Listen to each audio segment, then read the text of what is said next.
Coming to you live from Aardwolf Brewing Company. This is the Cast of Champions on the Bold Castify Radio Network.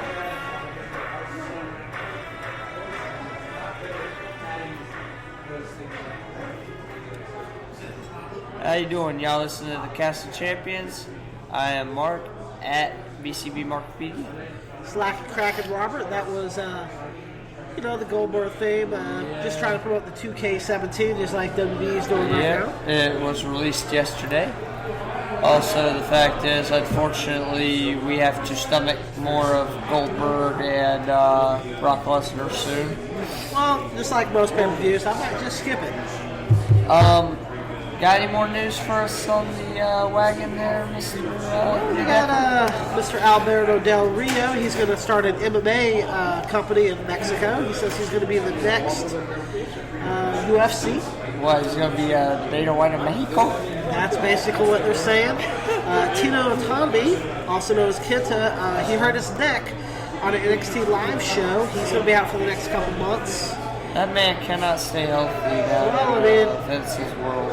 No, I mean, it was a bad spot. The video's online. I suggest you watch it. Of course, you have Paige. She has failed with a drug test. She's suspended again. Her family really messed up calling out WWE to say it's prescription medication. WWE responded in kind saying it was not prescription medication, it was illegal drugs. So Sweet Soraya had a little too, ran her mouth a little too much. What you trying to tell me? Well, the mother and the brother. I don't know if Paige really did. I said Sweet Soraya. I didn't say Paige. No, I don't know what Sweet Soraya is. Mama. Okay. Paige's mother. Well, she's incoherently worthless. But that's all the real news I have right now. Well then, if that's all the news we got, then let's go on to a little bit of pay-per-view action. We have a little pay-per-view called No Mercy that happened, a little SmackDown action.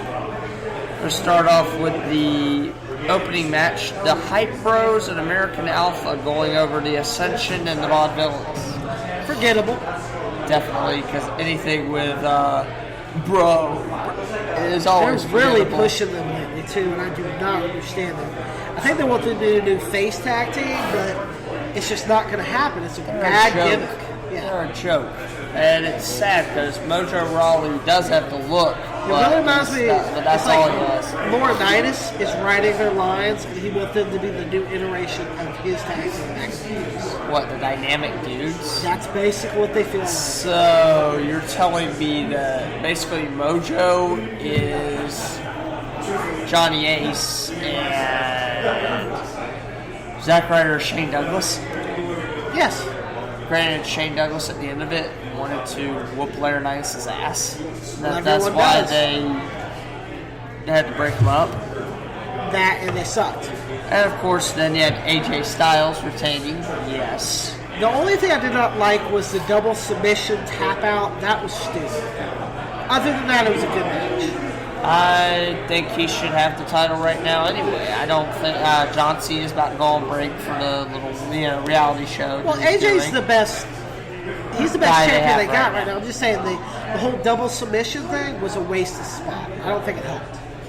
Then you had, of course, in the case of just Dean Ambrose, he's not quite as far up the card to me as AJ Styles. No, he's not. He's several steps behind, and also I feel John Cena is too. I'd say Cena's up there, but he's also getting up there. Well, I can't say that because AJ Styles is about the same age too. Yeah, but you can tell the difference. Yeah. And then you had Nikki Bella and Carmella. I believe you wanted to say something about that one. Oh, yeah, it was not this week, but last week. Carmella she was at the announcer table, and she went out of her way to call her thirsty and a Kardashian wannabe. Well, one of the best lines I've heard in wrestling in a very long time. The only problem with Carmella is on SmackDown so far, she's fallen flat on her face. I don't agree. I think she's one of the best heels they have next to Bliss, and she's only going to climb from here. Well, Bliss hasn't, but Carmella, I was watching SmackDown this week. We'll get to that later. But yeah, Nikki Bella going over Carmella, forgettable. It was a bad match, and I didn't understand the ending. And then Slater Rhino going over the Usos. surprising, honestly. I figured they're going to drop the titles. So did I, because Slater and Rhino are not selling as champions. Granted, Slater's shirt is funny as hell. And another problem is the Usos are already starting to get stale again. Oh, they've been stale. The Usos, they just don't have any charisma. Yeah, they're just not coming over well. They're starting to fall flat. They're going to have to do something soon, or their gimmick's dead in the water. Then you had Corbin going over Jack Swagger. I don't care about the shoot. I don't know why it was even on pay-per-view. It sucks. Yeah. Then you had Ziggler actually going over on The Miz, in spite of the Spirit Squad. Well, after seeing the whole previous SmackDown with the whole, everyone hating on Ziggler, I knew he was going to win the title right there. They should not have did that video segment because it just told you he was going to win. I actually wished that The Miz would have retained, actually. Oh, that would have been better. Which is sad, because I used to not like The Miz, but when it comes to The Miz versus Dolph Ziggler... since his whole... thing with Maurice, yeah, he's doing Maurice, and then his whole feud with Bryan, talking smack, it really pumped him up and made him a very credible wrestler, which he hasn't been in a number of years. He's doing the best work of his career right now. He really is. He deserved. And then this match, I hated Naomi going over Alexa Bliss. Well, they did it because they want to do a triple threat, and of course, the redhead goddess, as you like to call her, is injured. Yeah, unfortunately, Becky Lynch is hurt. But why did Naomi have to go over my lovely Harley Quinn? Because they're setting up a triple threat for the title. And then the last match, Bray Wyatt going over Randy Orton, a.k.a. the return of Luke Harper. Which made the feud bearable. Because it's bad, because Bray's done everything he could to keep the feud going, but Randy Orton's kind of half-assed it until now. Yep, and now they have a third person that's really promoting the feud and doing something. And kind of a fourth person. Yep. We'll get to that on SmackDown. Well, for some of the match. Yeah, but I'm saying kind of a fourth person. Yeah. But yeah, that was our recap of No Mercy. Honestly, not a very good pay-per-view. It was an okay pay-per-view. It had its moments. The Wyatt-Orton match may have been the right decision. Granted, I wish it would have been clean instead, but... I think they made the right decision. Really pumped Luke Harper up to where it needs to be. Yeah, and AJ Styles was the right decision, but a couple of bad decisions on that card. Then you had SmackDown, the After Effect, the Ziggler Miz Spirit Squad. I'm really surprised the Spirit Squad's still around. I mean, I like it because I'm a big fan of Mike from Ring of Honor. I really hope they keep him. Yeah. Still around until recently. Dykstra and Mike had both been in Ring of Honor the last couple of years. So Dykstra came back to wrestling because he had sworn off of it for a while. Well, after his engagement with Mickey James fell apart. Yeah, well, like I said, Dykstra's been long. Dykstra's been longer. But Mike was in Ring of Honor a couple of years ago. Then he got injured doing a spot with Homicide, I believe. He got in the ring. Yeah, the Gringo Killer. Yeah. Yep. Gringo Killer. I'm happy to see them both. I'm more of a Mike fan than I am a Dykstra. Yeah, but Mike has not aged well. Kenny looks like he hadn't aged a bit since. Yeah, but Mike's a beast. He's not been able to show what he can do on TV yet. Yeah. Granted, Kenny is the speaker more than Mike. Yeah, Mike cannot speak worth nothing. Then you had the SummerSlam, not the Survivor Series announcement. I think they're desperate. I think they might be trying to combine the brands again. But before we go to that, I want to say one thing. The announcing team going out of their way to say, "Oh my God, he killed Kenny," was one of the best things of the night. Yes. The South Park reference on there, yes. But I'm not happy about this SummerSlam unless they let both announcing teams out there so they can bicker amongst each other.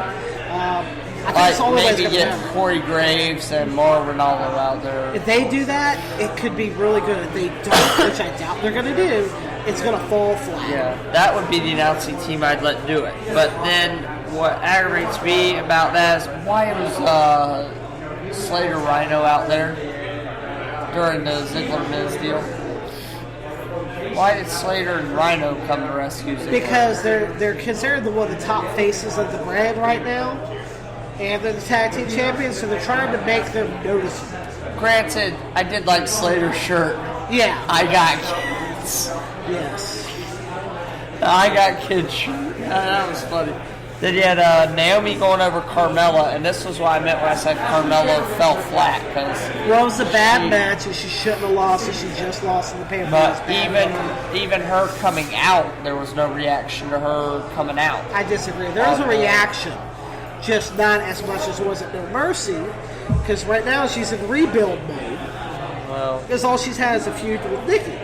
So she just has to figure things out from here. And her losing Naomi made no sense. then you had Alexa Bliss's little minute with Bryan It was Danielson. good. It was good. Oh, yes. I think it kind of made her look stupid to an extent because she kind of fell into that match and then went whatever. Yeah. But I think it was still went over pretty well. She has natural mic skills. Yeah. You can't teach that. Then you had Jimmy Uso going over Chad Gable. Ugh. It was a decent match. I'm just really tired of the feud. Shouldn't happen at all. Yeah. I think Gable should have gone over. I think they should No, bury I the think it Usos was. now. I think it was smart booking to that extent. I just think the feud is stale. It's mainly the Usos fault. Yeah. Then you had the Styles Ellsworth Ambrose deal. I loved it. Ellsworth is one of the best things they've had in wrestling. Yeah, Ellsworth actually, to me, seems like a pretty good mid-card guy. Now, I didn't like the match. I don't like Dean Ambrose. I mean, I understand he was trying to do the whole comedy thing. It just didn't go over well, but Ellsworth really sold the match, especially the way he was after he won, where he was just totally out of it, didn't know where he was. And then he gets a heavyweight title match next week. I can't wait. Yeah, which is probably going to be a squash, but still. Still going to be fun and entertaining. It is going to be fun and entertaining because James Ellsworth is entertaining. Oh, yeah. But Dean Ambrose really screwed that up. I did not like the fact that Dean Ambrose... Yeah, PG Pillman did not go over well in my opinion. Well, PG Pillman sucks. That's why. Then you had the Kane Orton part where they were discussing backstage stuff. Yeah, it didn't make any sense. I didn't like it. It was a bad segment. And then, of course, you had the match with the Wyatts taking on I just liked Kane the and end. Orton. The match was forgettable, but the end was great. Lights go out, and then you have Luke Harper extending his hand to Randy Orton because Kane has gone. I wonder if they've kidnapped Kane again. Who knows? I just love the end because he just has that sick, sadistic smile. Yeah, and then Bray Wyatt's like got that sick, sadistic look, and he's like, "Quick, Sister Abigail," out of nowhere. So that was a good end. It was good for both men, and I'm hoping that kind of puts a nail in the coffin on the feud. But I doubt it. I hope it does soon as well. Well, guys, that was SmackDown for you. Yeah. Now we're going to go a little bit to the red brand, or I should say right now the inferior brand, the one that's barely watchable right now. I wouldn't go that far, but it is lower. Oh, yeah. You had the opening segment with Sasha and Charlotte. My big analysis is what in the hell was Rusev doing out there? Well, my whole issue is you have Charlotte and Sasha team up against Rusev, then Charlotte tag team with Rusev. Later. I don't understand the writing, the booking, or anything. It destroyed the entire segment. I love the Hell in a Cell idea. I think they're going to blow it out of the water, but the segment was stupid. Yeah, and why was Rusev even out there is the big thing with me. Why was Rusev or Roman Reigns even out there? Because they wanted to do the mixed tag team, but had no way to write it, apparently. I would have never did the mixed tag team with that. Yeah, it was stupid. The only place that's ever been able to make that work in the last couple of years is Lucha Underground. Chikara. Well, or I should say the televised ones. We've been through this 1,000 times. Televised don't mean well, when I say televised, I mean like national, like they are national. Mainstream television. Okay, well, Lucha Underground isn't mainstream TV. It's on a channel that you have to have a particular cable package. That's that mainstream. Then whatever cable package it is, then I guess my mother is subscribed to it for a while. Yeah. But then, yeah, still, it's on a cable television network. Chikara you can't really find unless you pay or you do like pirating. Yeah. But then back to the point, you had Kofi going over on Cesaro after they did some crazy promo. I still wonder why Big E was pulling bootios out of his day. I love the reaction. They were disgusted. I love the little trash can sign. It was a great little segment. Yeah, the trash can sign was funny. It was a nice sign from Sheamus. He, went out of his way to do Facebook Live. Yeah. Do anything he can just to show how much he does not like Cesaro. So it's starting to get a little entertaining. So we'll see where it goes from here. Then you had Bayley. Why do you ruin Bayley? I'm tired of these squash matches. Especially in her own home area. Yeah. It was a bad match. Bad. Terrible, horrible, no good, very bad. Yes. Then the next one, you had Lindsay and Sin Cara going over Tony Nese and Drew Gulak. I hated they called them the New Lucha Dragons. That really bothered me. It was a good match, but Sin Cara is not doing the trampoline thing anymore. Yeah, because he doesn't want to botch that anymore. The thing is, apparently they did tag years ago somewhere else. Yeah, but that was under his other name. But it's just the fact Lindsay deserves better than this, and I hope they move away from it.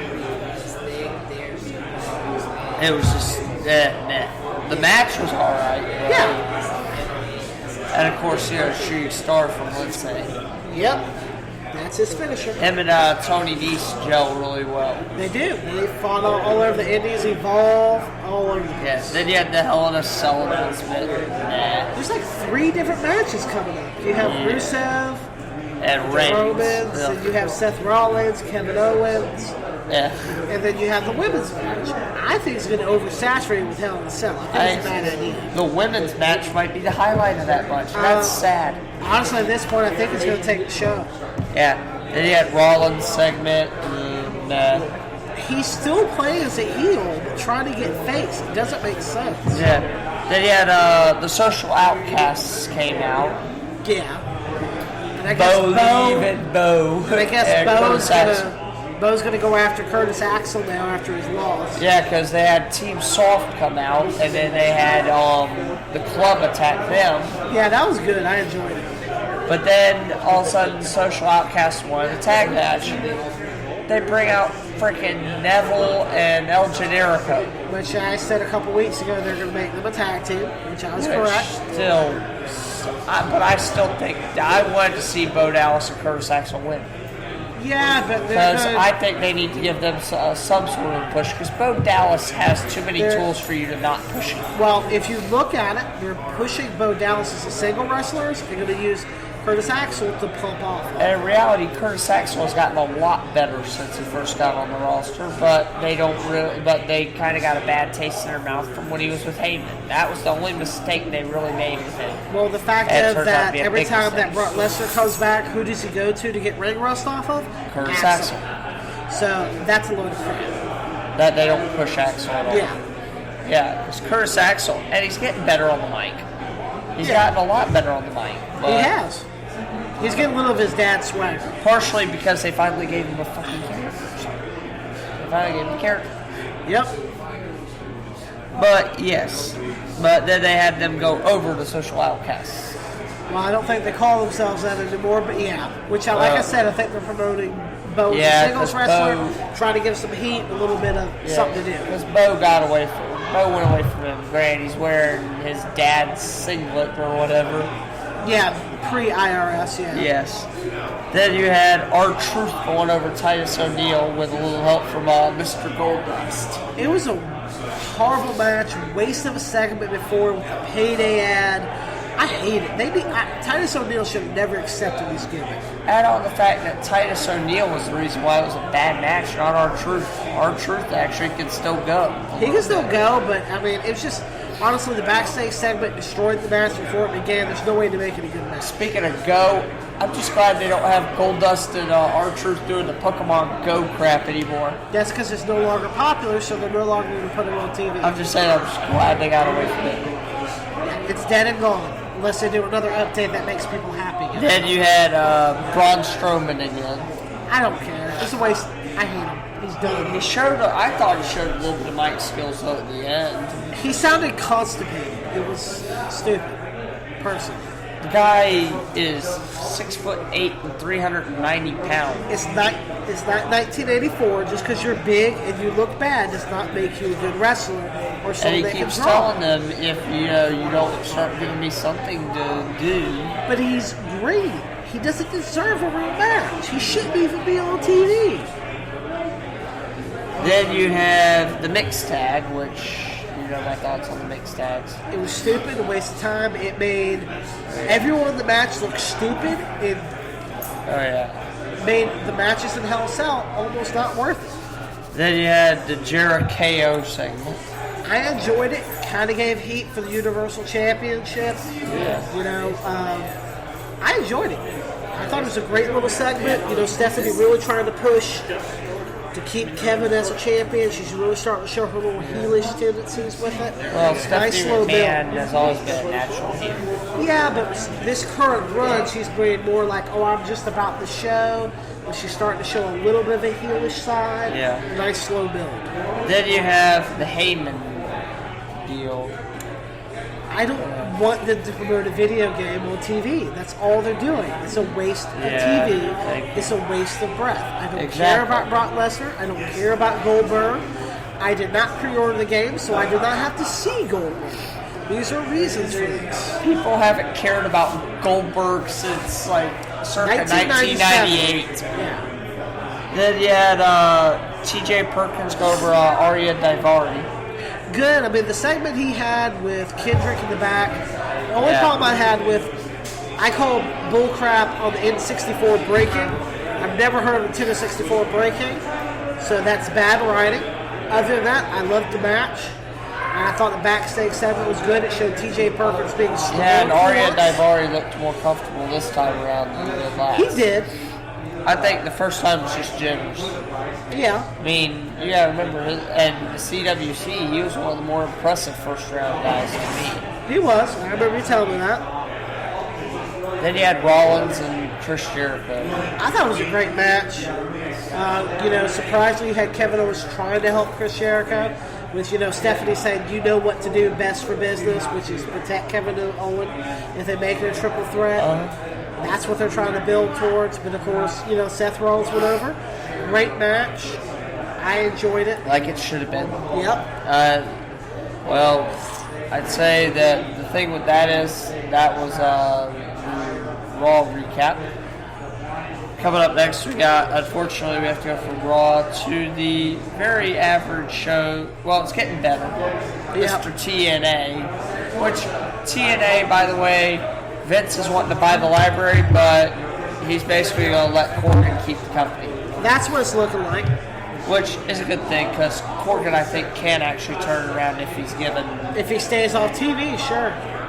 He has been lately. I saw him this week. But I'm saying, before that, he had been. Okay, I don't want to see his face. First segment was a big in-ring segment, which really nobody cared about. Yeah, it was a waste of TV. First match, you had DJZ, Braxton Sutter, and Mandrews. I don't understand, are they building triple tag teams and they have to stay together and follow the rules? The segment was a waste of TV. Did not explain anything, but then we have these random people together with no explanation. Yeah, going over the Helms Dynasty and Marche Rocket. Yeah, I think the Helms Dynasty and Marche Rocket should have went over. Then you had Moose. Nobody cares. It was alright. I enjoyed it. Then you had the EC3 and Eli Drake. It was nice to see EC3 have some testicles.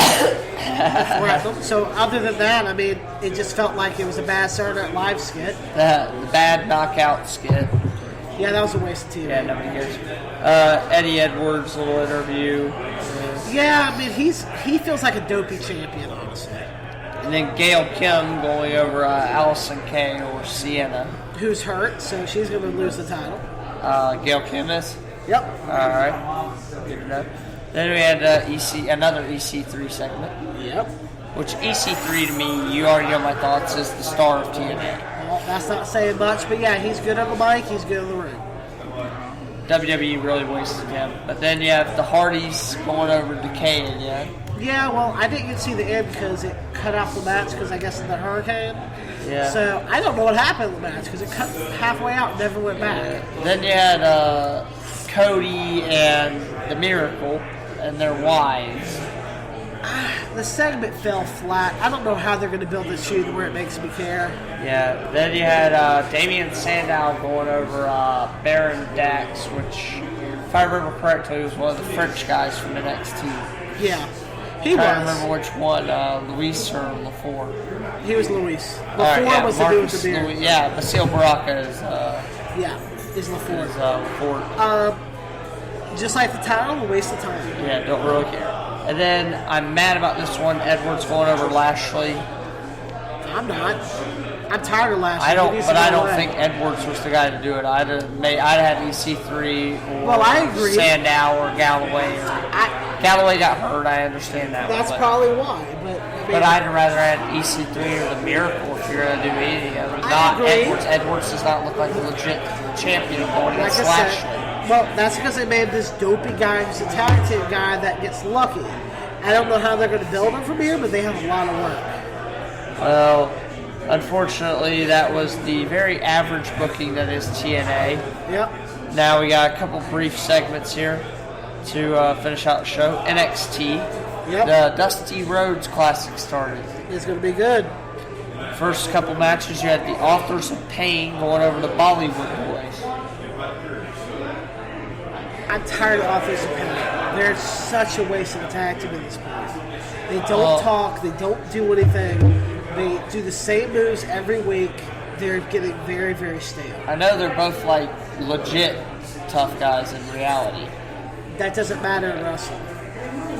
Then the other Dusty Rhodes match was the Revival going over La Sombra and Cedric Alexander. Awesome match. La Sombra is the most comfortable I've seen him since day one. Great match. Great heat. That was one of the best matches in the night. I just hope they haven't given up on La Sombra. They haven't. That match proved it. He just turned heel. And then the only singles match of the bunch, you had Rich Swann go over Patrick Clark. I thought it was Orlando Jordan. I really thought it was Orlando Jordan. Good to see Patrick Clark on TV. Yeah, but that gimmick? Rick Swann's face was perfect. The gimmick was hard. It wasn't the Patrick Clark from, NXT Live. It was some Orlando Jordan ripoff like you don't know what gender he is. Yeah, they got him doing jobber gimmicks right now. But, of course, I guess that's how you cut your teeth. The guy's only like 20 years old. That doesn't matter. Some gimmicks are just not meant to be on TV. Yeah, definitely. And then we go from NXT to Lucha Underground. One of the best things all over wrestling right now. Yeah, the first match, you had Ivelisse going over Mariposa. Okay match. I think it dragged. Yeah. Then you had the Johnny Mundo segment. I liked it. I think it, trying to push him as a heel, trying to say he's better than everybody, they get shut down completely. Yeah. Then you had Cage and Tejano. I'm starting to enjoy this series. Let's see where the third match goes. So it's 2-0 Cage, by the way. Yep. I'm hoping that you have Tejano go over dirty or something to that extent. And the final match, you had Matanza going over Prince Puma. I didn't like the match. I did not like it at all. I know you don't like Matanza that much. It just was not a very good match. I don't think either guy really pushed where they could have been. I think it fell flat. Oh yeah, unfortunately. But Dario Cueto, it will never fall completely flat. Yeah. Anything Dario Cueto touches is gold. To an extent, but I think that's all we got. Silver.